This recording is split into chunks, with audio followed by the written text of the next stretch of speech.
Box ഓഫീസിലേക്ക് വീണ്ടും മുന്നറിയിപ്പ്, അഞ്ചാൻ എന്നീ സിനിമകളാണ് ഈ ലക്കം.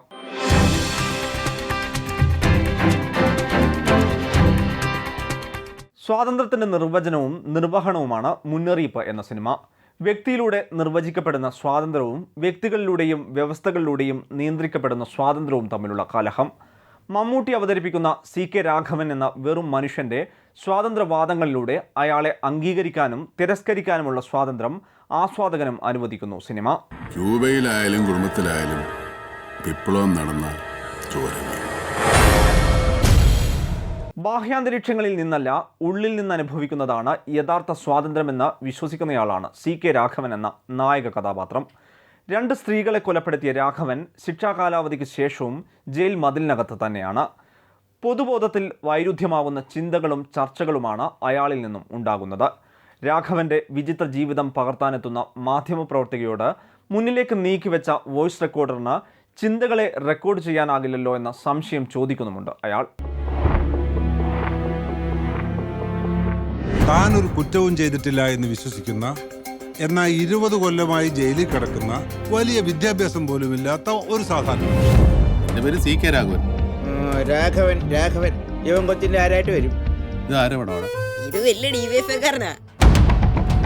തിരുനക്കര ശാന്തിയും ബാളയും മേരിയൊക്കെ ഫ്രീലാൻസറാന്നും പറഞ്ഞ് കാർഡ് മേടിച്ചാണ് നടക്കണത്.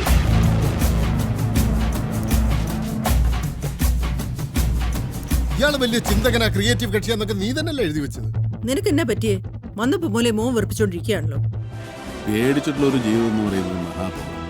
അത് നമ്മുടെ സ്വാതന്ത്ര്യത്തില്ല. ആണായാലും പെണ്ണായാലും അതിന് പട്ടേലർക്ക് മുന്നിൽ തൊമ്മി കാണിച്ച വിധേയത്വം മറ്റൊരു തരത്തിൽ മുന്നറിയിപ്പിൽ CK രാഘവന് തന്നോട് ഇടപെടുന്നവരോടുണ്ട്. തന്നെ അകത്ത് സംരക്ഷിക്കുന്ന ജയിൽ സൂപ്രണ്ടിനോടും പുറത്ത് കാക്കുന്ന മാധ്യമപ്രവർത്തകയോടും അയാൾ അമിത വിധേയത്വം കാട്ടുന്നു. നിർമ്മിച്ചെടുത്ത പുറം ലോകത്തിൻ്റെ കാഴ്ചകളെയും കാഴ്ചപ്പാടുകളെയും നിഷേധിച്ച് നീങ്ങുന്നയാളാണ് രാഘവൻ. അതുകൊണ്ട് തന്നെ പുറത്തെത്തുമ്പോഴും അയാളെ അടച്ചിടാൻ തന്നെയാണ് പുറത്തേക്ക് ക്ഷണിക്കുന്നവർക്കും താല്പര്യം.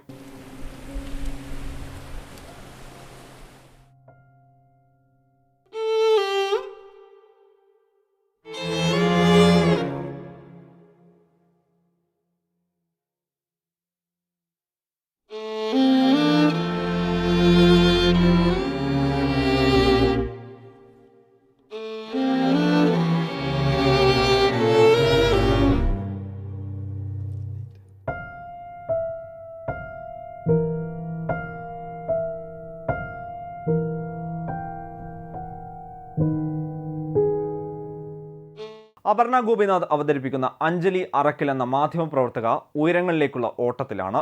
മാധ്യമ ലോബിയെന്നോ മാധ്യമ മാഫിയെന്നോ വിളിക്കാവുന്ന കൂട്ടത്തിലാണ് അവരുടെ ഇടവും ഇടപെടലും. ജയിൽ സൂപ്രണ്ടിൻ്റെ ജീവചരിത്രത്തിന് ഗോസ്റ്റ് റൈറ്റർ ആകാനിരുന്ന അഞ്ജലി ആ ദൗത്യം ഉപേക്ഷിച്ചത് അതിനേക്കാൾ വലിയ അവസരം മുന്നിൽ കണ്ടാണ്. 20 വർഷമായി ജയിൽ മതിൽ കെട്ടിന് പുറത്തുള്ള ലോകത്തെ ഉപേക്ഷിച്ച് ജീവിച്ച CK രാഘവനിലൂടെ ഒരു പുസ്തകമെഴുത്താണ് ലക്ഷ്യം.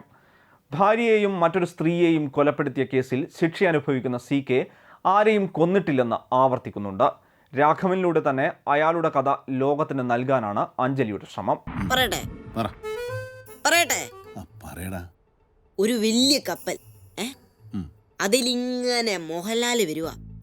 രാത്രിയാണേ, മോഹൻലാൽ ഇങ്ങനെ വരുവാ, ചുറ്റും മെഴുകുതിരി കത്തിച്ച് വെച്ചേക്കുവാ. അതെങ്ങനെയാ കാറ്റത്ത് മെഴുകുതിരി കെട്ടുപോകത്തില്ലയോ? എന്നാ പിന്നെ ഞാൻ കഥ പറയുന്നില്ല. ചേട്ടനിങ്ങനെ പല കാര്യങ്ങൾ എഴുതിയിട്ടുണ്ടല്ലോ, പക്ഷെ സ്വന്തം കാര്യങ്ങള്, അതായത് സ്വന്തം ജീവിതത്തെക്കുറിച്ച് ഒരക്ഷരം പോലും എഴുതിയിട്ടില്ലല്ലോ. അതെന്താ? അതൊക്കെ എന്തിനാ എഴുതി വെക്കുന്നത്? നമുക്കറിയാവുന്ന കാര്യങ്ങളല്ലേ. മറ്റാരൊക്കെയോ നിശ്ചയിച്ചു നൽകിയ സമയക്രമത്തിലേക്കുള്ള സമാന്തര ഓട്ടത്തിലാണ് CKയും അഞ്ജലിയും. ഒരാൾ സംയമനത്തിലൂടെയും മറ്റൊരാൾ സമയപരിധിയിലൂടെയും. പുസ്തകത്തിൻ്റെ ഡെഡ് ലൈൻ 2 വ്യക്തികളുടെ സ്വാതന്ത്ര്യങ്ങൾക്ക് താഴിടുന്നതിൻ്റെ രേഖപ്പെടുത്തലാകുന്നു തുടർ മുഹൂർത്തങ്ങളിൽ സിനിമ.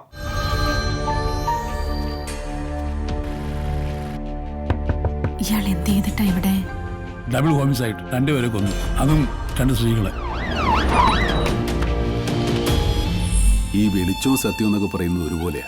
രണ്ടിനെ ഇല്ലാതാക്കാൻ പറ്റില്ല. വേണമെങ്കിൽ തടയുകയോ മറച്ചു പിടിക്കുകയോ ഒക്കെ ചെയ്യാം.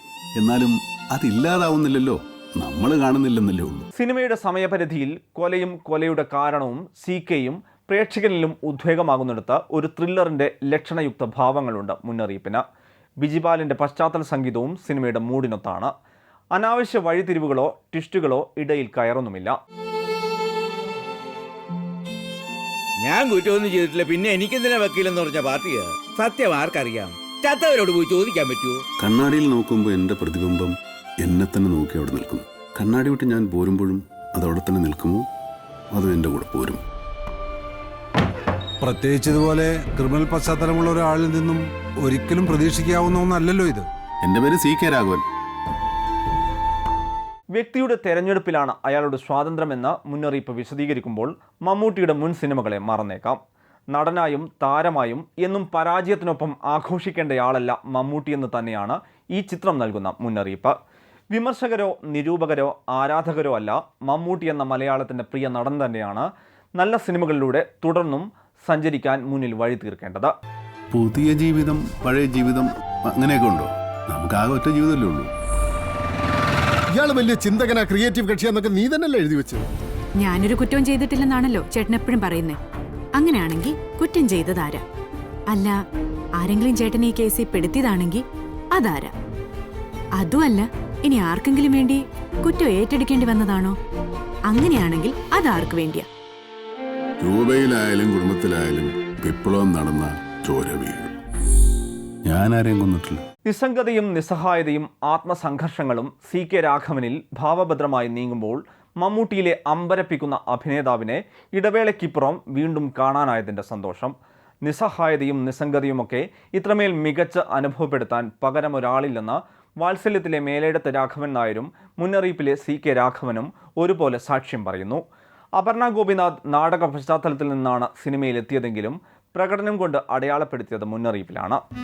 എന്താ ഒന്നും പിടികിട്ടുന്നില്ലേ? ഇല്ല, എല്ലാം ഒരുപാടങ്ങ് മാറിപ്പോയി. അത് പിന്നെ അങ്ങനല്ലേ. പണ്ടത്തെ പോലെയാണോ ഇപ്പോഴത്തെ രാഘവൻ ചേട്ടൻ? കംപ്ലീറ്റ് മാറിപ്പോയില്ലേ? താൻ ഒരു കുറ്റവും ചെയ്തിട്ടില്ല എന്ന് വിശ്വസിക്കുന്ന, എന്നാൽ 20 കൊല്ലമായി ജയിലിൽ കിടക്കുന്ന, വലിയ വിദ്യാഭ്യാസം പോലും ഇല്ലാത്ത ഒരു സാധാരണ. എൻ്റെ പേര് CK രാഘവൻ. രാഘവൻ രാഘവൻ ഇവൻ കൊച്ചിന്റെ ആരായിട്ട് വരും? ഇത് ആരവിടെ? ഇത് വലിയ ഡിവൈഎഫ്ഐക്കാരനാ. തിരുനക്കര ശാന്തിയും പാളയം മേരിയൊക്കെ ഫ്രീലാൻസറാന്നും പറഞ്ഞ് കാർഡ് പഠിച്ചാണ് നടക്കണത്.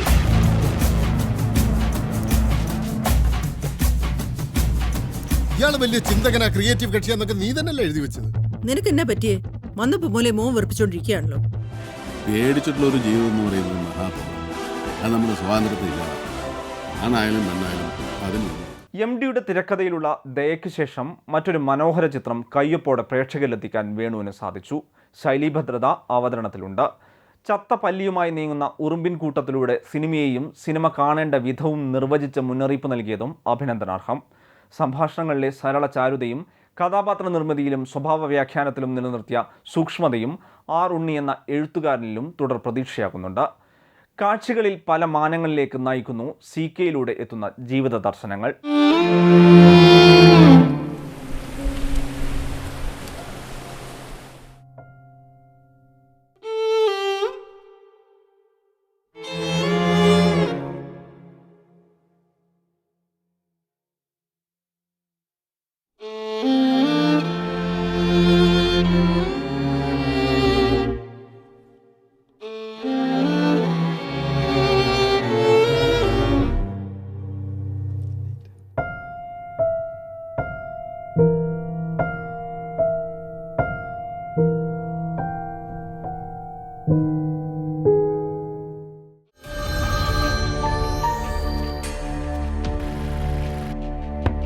ഇയാൾ എന്ത് ചെയ്തിട്ടാ ഇവിടെ? ഡബിൾ ഹോമിസൈഡ്, 2 പേരെ കൊന്നു, അതും 2 സ്ത്രീകളെ. ഈ വെളിച്ചവും സത്യവും എന്നൊക്കെ പറയുന്നത് ഒരുപോലെയാ. രണ്ടിനെ ഇല്ലാതാക്കാൻ പറ്റില്ല. വേണമെങ്കിൽ തടയുകയോ മറച്ചു പിടിക്കുകയോ ഒക്കെ ചെയ്യാം. എന്നാലും അതില്ലാതാവുന്നില്ലല്ലോ, നമ്മൾ കാണുന്നില്ലെന്നല്ലേ ഉള്ളൂ. മാധ്യമ നരഭോജിത്വം എന്ന ദ കിങ് ആൻഡ് കമ്മീഷണറിൽ മമ്മൂട്ടിയിലൂടെ പറയിച്ച രഞ്ജി പണിക്കരെ അദ്ദേഹം ഉൾപ്പെടുന്ന മാധ്യമ മേഖലയുടെ പ്രതിനിധിയായി അവതരിപ്പിച്ചിട്ടുണ്ട് ചിത്രം. ജോയ് മാത്യു ഡൽഹി മാധ്യമ ചരിത്രം പെഗ്ഗിനൊപ്പം വീമ്പ് പറയുന്ന കഥാപാത്രമായി കാണാം.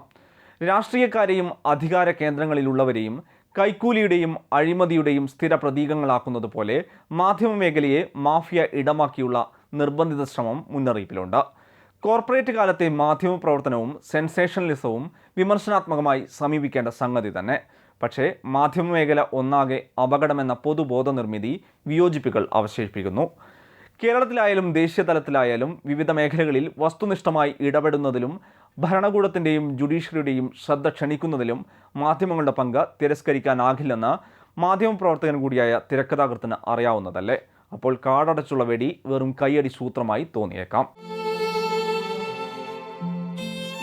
ഞാൻ കുറ്റമൊന്നും ചെയ്തിട്ടില്ല, പിന്നെ എനിക്കെന്തിനാ വക്കീലെന്ന് പറഞ്ഞ പാർട്ടിയാ. സത്യം ആർക്കറിയാം? ചത്തവരോട് പോയി ചോദിക്കാൻ പറ്റുമോ? കണ്ണാടിയിൽ നോക്കുമ്പോൾ എൻ്റെ പ്രതിബിംബം എന്നെ തന്നെ നോക്കി അവിടെ നിൽക്കും. കണ്ണാടി വിട്ട് ഞാൻ പോരുമ്പോഴും അതവിടെ തന്നെ നിൽക്കുമോ, അതും എൻ്റെ കൂടെ പോരും. പ്രത്യേകിച്ച് ഇതുപോലെ ക്രിമിനൽ പശ്ചാത്തലമുള്ള ഒരാളിൽ നിന്നും ഒരിക്കലും പ്രതീക്ഷിക്കാവുന്ന ഒന്നല്ലല്ലോ ഇത്. എൻ്റെ പേര് CK രാഘവൻ. പുതിയ ജീവിതം, പഴയ ജീവിതം അങ്ങനെയൊക്കെ ഉണ്ടോ? നമുക്കാകെ ഒറ്റ ജീവിതമല്ലേ ഉള്ളൂ. ഇയാള് വലിയ ചിന്തകനാ, ക്രിയേറ്റീവ് കക്ഷിയാന്നൊക്കെ നീ തന്നെയല്ലേ എഴുതി വെച്ചത്. ഞാനൊരു കുറ്റവും ചെയ്തിട്ടില്ലെന്നാണല്ലോ ചേട്ടൻ എപ്പോഴും പറയുന്നേ. അങ്ങനെയാണെങ്കിൽ കുറ്റം ചെയ്തതാരാ? അല്ല, ആരെങ്കിലും ചേട്ടനെ ഈ കേസിൽ പെടുത്തിയതാണെങ്കിൽ അതാരാ? അതുമല്ല, ഇനി ആർക്കെങ്കിലും വേണ്ടി കുറ്റം ഏറ്റെടുക്കേണ്ടി വന്നതാണോ?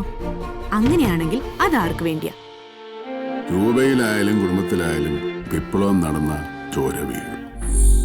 ഞാനാരെയും കൊന്നിട്ടില്ല. പൃഥ്വിരാജിന്റെ ചാക്കോച്ചൻ എന്ന അതിഥി കഥാപാത്രം കല്ലുകടി തന്നെയാണ്. ആരാധകരെ തൃപ്തിപ്പെടുത്തുന്ന ഒരു ഗസ്റ്റ് റോളിനപ്പുറം ഈ നടന്റെ സാന്നിധ്യം ആവശ്യമായി അനുഭവപ്പെടുന്നില്ല. കഥയുടെ ഒരേ താളത്തെ അവതാളത്തിലേക്ക് വലിക്കുന്നുമുണ്ട് ഈ കഥാപാത്രത്തിന്റെ ഇടപെടൽ. എല്ലാത്തിനുമപ്പുറം ടെംപ്ലേറ്റ് സിനിമകളുടെ മടുപ്പിൽ നിന്നുള്ള ആശ്വാസമാണ് വേണുവിന്റെ മുന്നറിയിപ്പ്. നിശ്ചയമായും കണ്ടിരിക്കാം ഈ സിനിമ.